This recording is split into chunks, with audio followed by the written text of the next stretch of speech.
Olivia Culpo is a model and a pageant winner, and recently she got married to NFL star Christian McCaffrey. And essentially, this wedding turned into a controversy and a discourse all of its own because her and her husband are professing Christians, and she spoke in an interview with Vogue about her decision to choose a wedding dress that was very much on the modest side. It was completely covering everything. There was no cleavage, no open back, none of that. And that was very much an intentional decision on her part. She had it custom made. The fact that they're famous and rich has a lot to do with this because her entire wedding was essentially a Dolce & Gabbana ad. Picture of it if anybody's wondering what there it looks like. Yeah. Are they the ones that did Kim and Khloe Kardashian? First of all, I'm sorry. That was Kourtney's, at least, yeah. Okay. Like, the fact that you have to have like a blast radius around your dress so that people don't step on it, that's more of a problem to me. You're in the splash zone. You're literally, it's like everyone's like, imagine like somebody steps on your dress and you have the temerity to get mad at them when you're taking up half the room. But I'm gonna read from her interview that pissed everybody off. She holds the following belief about marriage. It's a covenant. It's the beginning of the rest of your life, and it's the union and bond of two people forever. So when it came to designing her wedding dress, there was one note that she stressed above all. I wanted something that felt as serious as that commitment.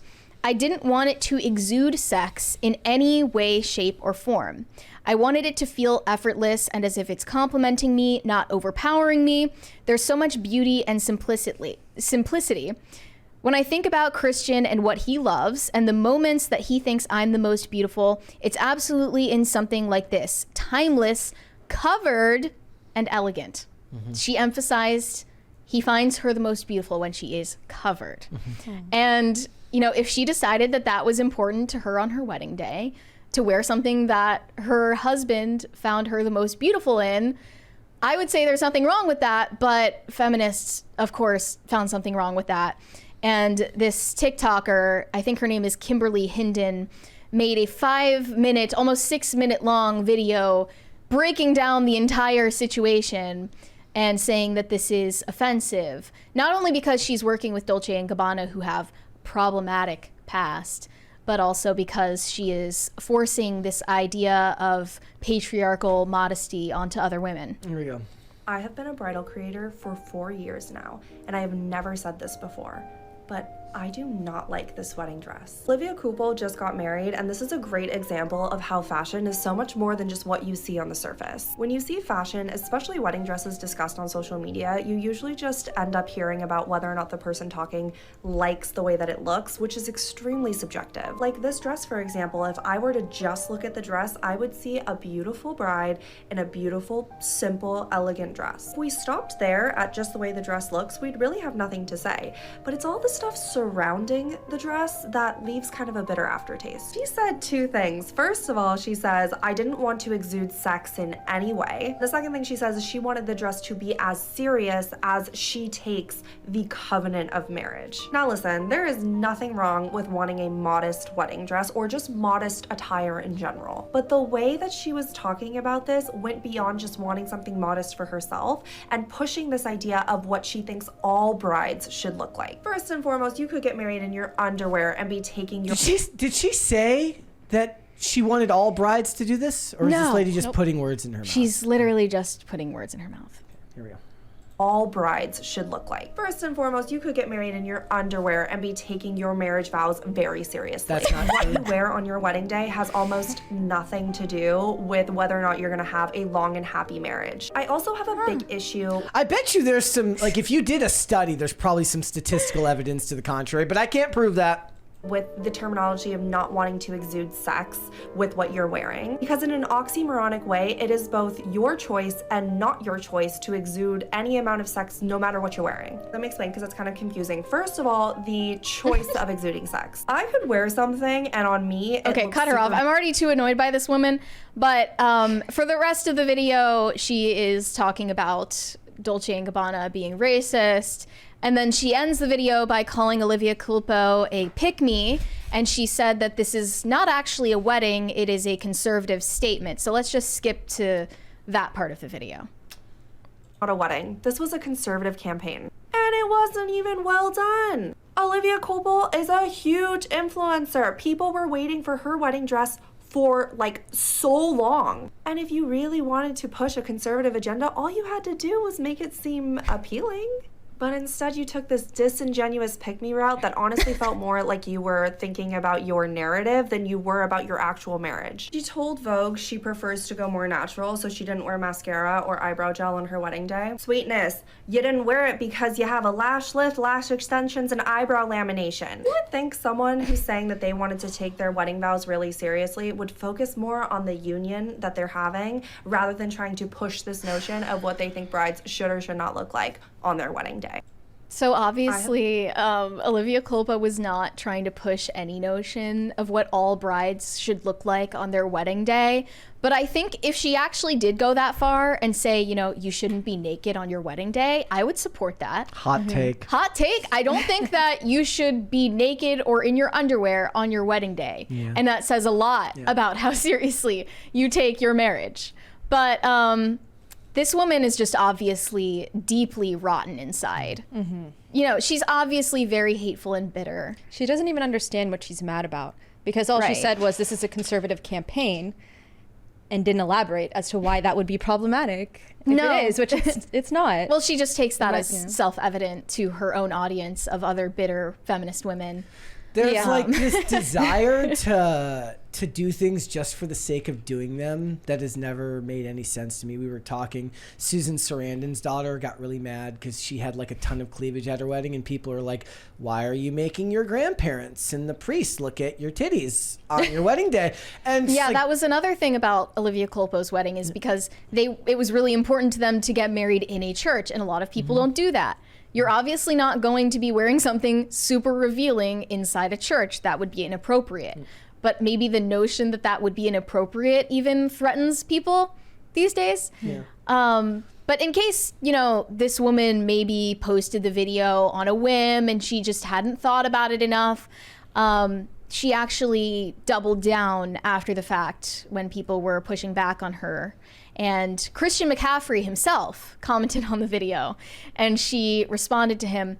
So Christian McCaffrey commented and said, "What an evil thing to post online. I hope you can find joy and peace in the world the way my beautiful wife does."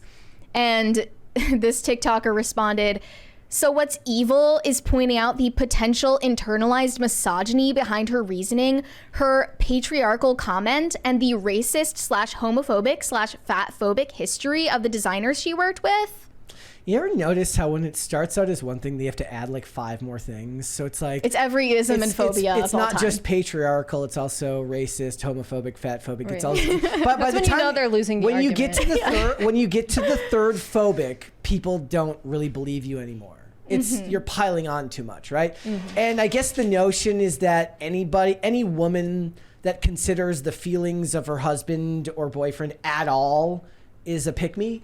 And her husband or her boyfriend, having whoever any it may request be, or if he desire, has any input preference, at all, he's insecure on their wedding day. He's a better. Oh, you don't want her titties jiggling at the wedding? You're just insecure. You're a controlling narcissist abuser, and racist, and you're racist and fatphobic.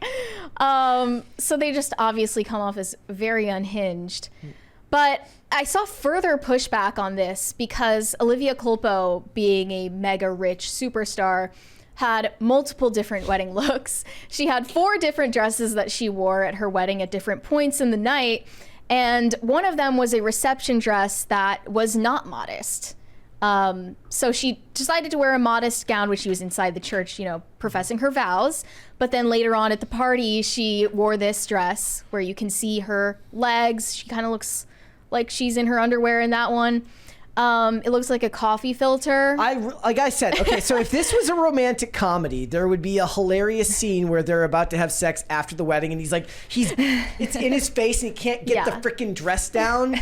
So one person said, let's not pretend this woman is about modesty. Here is her reception dress. Another one said, pleading for manosphere accounts to understand that women wear multiple outfits in the same wedding. I give her props for promoting modesty, but let's not pretend she's a walking trad meme. Well, how about the idea that there's a time and a place for stuff? How about that? Like, how about the idea that what you wear to church isn't always what you wear to a nightclub? Crazy idea. I think if you publicly hold yourself to any standard whatsoever, people are going to make personal attacks if they perceive you deviating from that standard. And yeah, I thought that the reception dress was immodest, but at the same time, if she was aiming to not exude sex in any way, shape, or form, I honestly don't think it was overtly sexual. There was a time once when I was very young when I we had to go to a funeral, and I argued with my parents about having to wear like dress clothes because I was a child. And I was like, I don't want to wear dress clothes. It's not who I am. Because I was a child. This lady is arguing that women should be able to behave like children and not understand that time and a place for everything. There is a time to dress modestly. Just like for me, there is a time where you have to wear a suit and tie, even if you're 8 or 10. Okay? Like, well, I think women are starting to treat their weddings like their birthday parties. It's like, it's all about me today. I get to do whatever I want. I get to wear whatever I want. Would you contend that that has to do with the fact that it's no longer a religious ceremony? Yes, absolutely. And for her, it was. So she clearly takes it more seriously than the people who are criticizing her. But some people are saying that this is hypocritical. One person in her comments said, "What in the world? Just being conservative with the wedding dress and everything after is immodest? If you want to make a modest Christian statement, do it and practice it every day." But she didn't want to do that, right? She honored the request of her husband and what she felt her husband would want at the ceremony inside the church. And clearly he doesn't have a problem with it outside. Everybody has to have like one or the other. You're not allowed to be dynamic in any way anymore. You have to be some type of weird billboard for some movement, and it's lame and boring. Yeah, there's no basis for assuming that she was trying to make a modest Christian statement or a conservative campaign. She's literally just doing her wedding the way that she wanted to do her wedding. It makes me more proud about the fact that the biggest compliment I've ever been given is that I dress politically neutral. Dress politically neutral. I take credit. Yes. For that one. Yes. Yeah. Absolutely. I often make jokes, but I do feel bad that ladies have to. Granted, this is ladies on behalf of other ladies, holding each other to impossible standards. This is why there is a perception that women can't be friends. This is why there's a perception that like femininity is toxic because of women like the one in that video who is just tearing down a woman that she is jealous of. That's the truth. What do you mean you don't want me to wear this at our wedding? Yeah, what, are you insecure? I saw this recently. This bride wore basically no top at the altar on her wedding day. And if you're listening rather than watching, her skirt has a cutout over her ass. You can just see her entire ass cheeks just out. I do like the guy that's randomly shirtless there. It's clearly a theme for the wedding. I know, but we know that this husband was not given a choice on this. Even he's if wearing he clothes. The theme. Like, the husband is wearing clothes. The top comment is just like, why is the guy wearing khakis? Yeah, that's a fair question. Why? But maybe he's pantless. If you take the word of the TikToker that we just listened to, the fact that that bride is wearing nothing to cover her ass cheeks says absolutely nothing about how seriously she takes professing her vows. Because it's a fashion show and it has nothing to do with... It's a fashion show and your birthday party, and your husband needs to treat it like that. Yes. Apparently. But other people said that her wedding itself was immodest because she spent exorbitant amounts of money on it. Okay, that's an interesting enough discussion. People were talking about the derivation of the term modesty, and does modesty have to relate to sexuality, and can modesty mean about a modest budget? Yeah, it definitely has more. There's a $20 there. I think I missed that. Oh, sorry about that. That's from DJ Medeiros. Pop culture should review the movie PCU from 1994. The cast includes Jeremy Piven, David Spade, Jon Favreau. It's about the woke college culture taking over the campus. Funny and entertaining and really accurate. Funny that would be made in 1994 when it was not nearly as bad. Yep. But yeah, to what you were saying, modesty does have a wider scope than just the clothing you wear. And it was interesting that they pointed that out. Like, the fact that your wedding is a multi-million-dollar investment might say something about how modest you are as a person. But if I had to guess, I would think she made money off of the wedding because the entire thing was an ad for a fashion brand. Also, I don't like. I despise people telling rich people how to spend their money. That's obnoxious. The dude's a pro athlete. Screw you. Let the dude spend the money however he wants. Oh yeah, right. Do you know, like, think of an Indian wedding too. Like, those are huge and extravagant. I just saw one cost where like thousands and thousands of dollars. I mean, not millions, but it's that one that they like invited Bezos and Zuckerberg to. I just saw one the other day. Yeah. Like Justin Bieber like came out of like performance retirement to perform at some wedding of two people I've never heard of. Yeah, like, those are the real rich people. The ones who's like. You don't know who they call are. It quiet luxury. Yes, right? Well, people were also calling Olivia Culpo's faith into question as well because she previously dated another football player. Okay, that part was funny. Tim Tebow. Yeah, Olivia Culpo was she didn't want to briefly dating Tim Tebow back in 2015 for a few months before breaking up. And according to reports, the reason for their split was Tim Tebow's commitment to celibacy before marriage. Olivia Culpo was reportedly not comfortable with the idea of waiting for sex until marriage, which led to the end of their relationship. And Tim Tebow is very publicly a devout Christian, so I'm not surprised by that at all. She wanted him to take it to the end zone, and he said no, not yet. But look, all she did was wear a modest wedding dress. I definitely don't care for it, like just taste-wise, but my opinion of it doesn't matter. Yeah. Like, there is nothing less relevant than my opinion on some celebrity's wedding dress. And I don't know why we can't just, like, let her live. The other lady denotes power by saying, I've been a wedding planner I'm person an expert. for 4 years. Yeah. Listen to me. I'm an expert on weddings. And then not talk about the actual dress, but talk about the social implications of the dress. That you totally extrapolated from your years in college getting indoctrinated with a bunch of buzzwords. Correct. Thanks for watching. Listen to full episodes of Pop Culture Crisis on Spotify. Keep up with us on social media and make sure you subscribe and ring that bell so you never miss the show. Bye, guys.